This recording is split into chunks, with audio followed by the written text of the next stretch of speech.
Assalamualaikum warahmatullahi wabarakatuh. Kami akan memaparkan tentang asam amino. Sebelum kami memaparkan tentang asam amino, saya akan memperkenalkan anggota dari kelompok kami. Yang pertama, Firdaus Nizam, NPM 50, Nur Fitriana Salsabila, NPM 54, Putu Amrita Ajna, NPM 73, Muhbait Salman Masinur, NPM 74. Asam amino yang merupakan monomer satuan pembentuk protein adalah suatu senyawa yang mempunyai dua gugus fungsi, yaitu gugus amino dan gugus karboksil. Dalam biokimia, seringkali pengertiannya dipersempit. Keduanya terikat pada suatu atom karbon C yang sama. Gugus karboksil memberikan sifat asam dan gugus amina memberikan sifat basa. Dalam bentuk larutan, asam amino bersifat amfoterik, yaitu cenderung menjadi asam pada larutan basa dan menjadi basa pada larutan asam. Berikut adalah gambar struktur asam amino.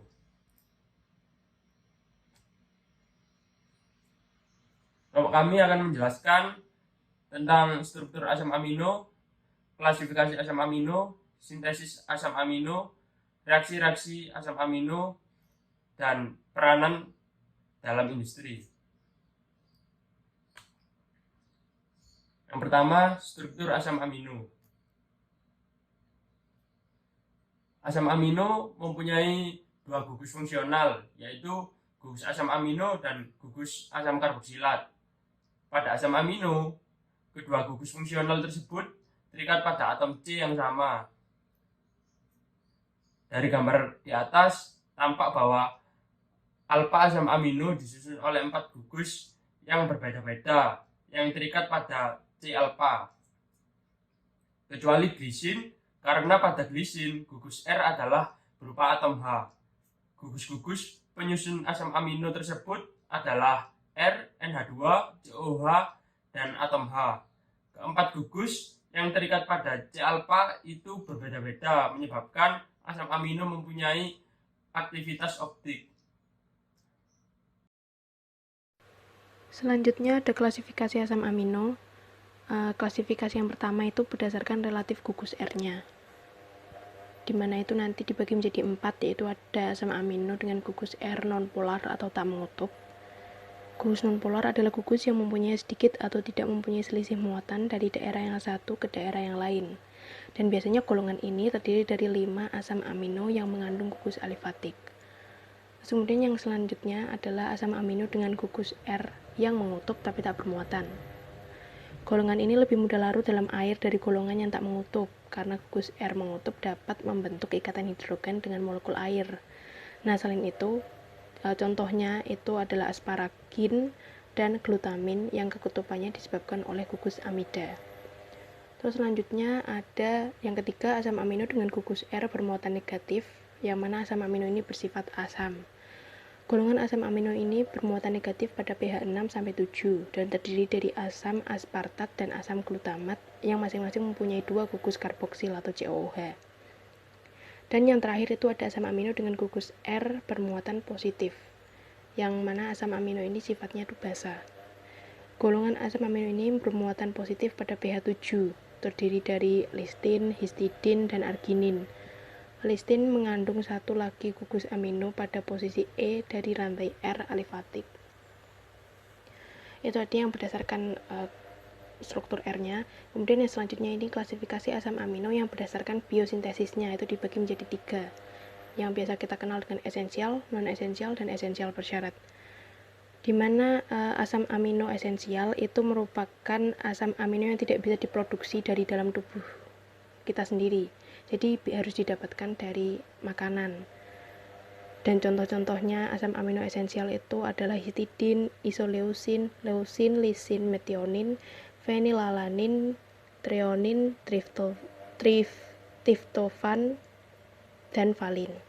Terus kemudian selanjutnya ada asam amino non esensial. Nah, untuk yang non esensial ini bisa diproduksi oleh tubuh kita sendiri, sehingga memiliki prioritas konsumsi yang lebih rendah dibandingkan dengan asam amino esensial. Contohnya itu selain yang telah disebutkan di asam amino esensial. Terus yang selanjutnya itu ada esensial bersyarat, di mana asam amino non esensial namun pada saat tertentu seperti setelah latihan beban yang keras, produksi dalam tubuh tidak secepat dan tidak sebanyak yang diperlukan, sehingga harus didapat dari makanan maupun suplemen protein. Jadi ini asam aminonya itu bersifat non esensial yang bisa diproduksi dari dalam tubuh, tapi suatu saat ketika kita melakukan aktivitas yang berat tidak bisa diproduksi dengan cepat gitu. Jadi harus kita dapatkan dari suplemen makanan contohnya seperti itu. Klasifikasi asam amino berdasarkan gugus yang dikandung. Berikut merupakan tabel dari klasifikasi asam amino. Yang pertama, rantai samping alifatik, ada glisin, alanin, valin, leusin, dan isoleusin.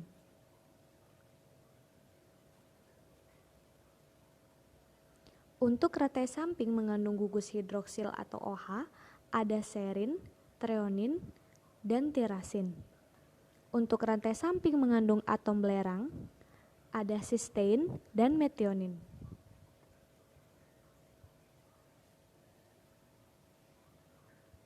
Rantai samping mengandung gugus asam atau amida, ada asam aspartat, asparagin, asam glutamat, dan glutamin. Rantai samping mengandung gugus basa, ada arginin, lisin, dan histidin. Mengandung cincin aromatik, ada histidin, fenilalanin, tirosin, dan triptofan. Untuk asam amino, ada prolin. Selanjutnya yaitu reaksi-reaksi asam amino. Yang pertama, keamfoteran asam amino. Suatu asam amino dapat bereaksi dengan asam ataupun dengan basa, masing-masing akan menghasilkan suatu kation atau suatu anion. Dalam larutan asam, asam amino akan bersifat basa yang akan menerima proton sehingga akan menghasilkan kation. Dalam larutan basa, asam amino akan bersifat asam yang akan memberikan proton sehingga akan menghasilkan suatu anion.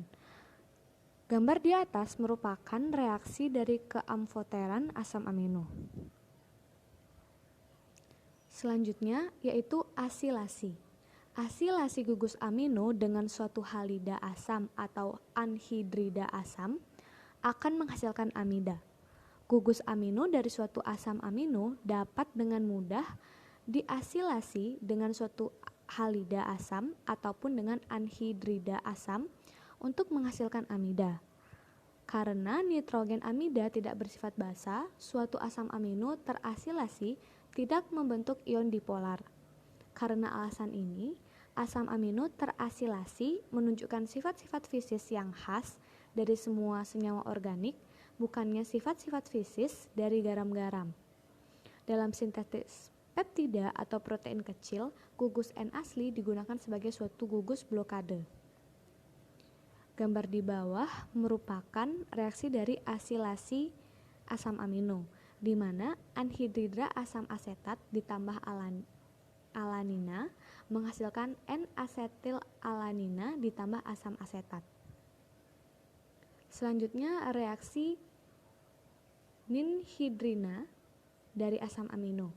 Reaksi dengan ninhidrin digunakan sebagai uji bercak senyawa asam amino pada kertas kromatiografi.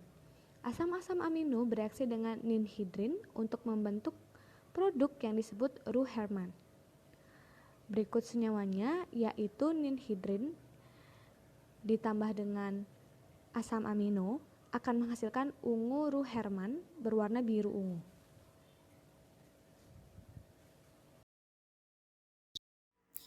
Selanjutnya adalah sintesis asam amino. Asam amino dapat dibagi menjadi dua, yakni asam amino glukogenik dan ketogenik. Asam amino glukogenik adalah asam-asam amino yang dapat masuk ke jalur produksi pirufat atau intermediate siklus asam sitrat, seperti alfa-ketoglutarat atau oksaloasetat. Semua asam amino ini merupakan prekursor untuk glukosa melalui jalur gluconeogenesis. Semua asam amino kecuali lisin dan leusin mengandung sifat glukogenik. Lisin dan leucin adalah asam amino yang semata-mata ketogenik, yang hanya dapat masuk ke intermediate asetil-CoA atau asetoasetil-CoA. Kemudian, peranan asam amino dalam industri. Dalam industri, asam amino dapat digunakan menjadi banyak hal. Yang pertama, asam amino juga digunakan untuk mengkelat kation logam guna meningkatkan penyerapan mineral dari suplemen yang mungkin diperlukan untuk meningkatkan kesehatan atau produksi hewan ini. Kemudian, pada industri makanan, asam amino juga digunakan dalam industri makanan seperti pada glutamat yang digunakan sebagai penambah rasa, kemudian aspartam yang digunakan sebagai pemanis buatan berkalori rendah. Selain itu, kemampuan gelatin asam amino telah digunakan dalam pupuk untuk pertanian sebagai fasilitas pengiriman mineral ke tanaman untuk memperbaiki kekurangan mineral seperti klorosis besi. Pupuk ini juga digunakan untuk mencegah terjadinya defisiensi dan meningkatkan kesehatan tanaman secara keseluruhan. Sekian dari kami undur diri. Terima kasih. Wassalamualaikum warahmatullahi wabarakatuh.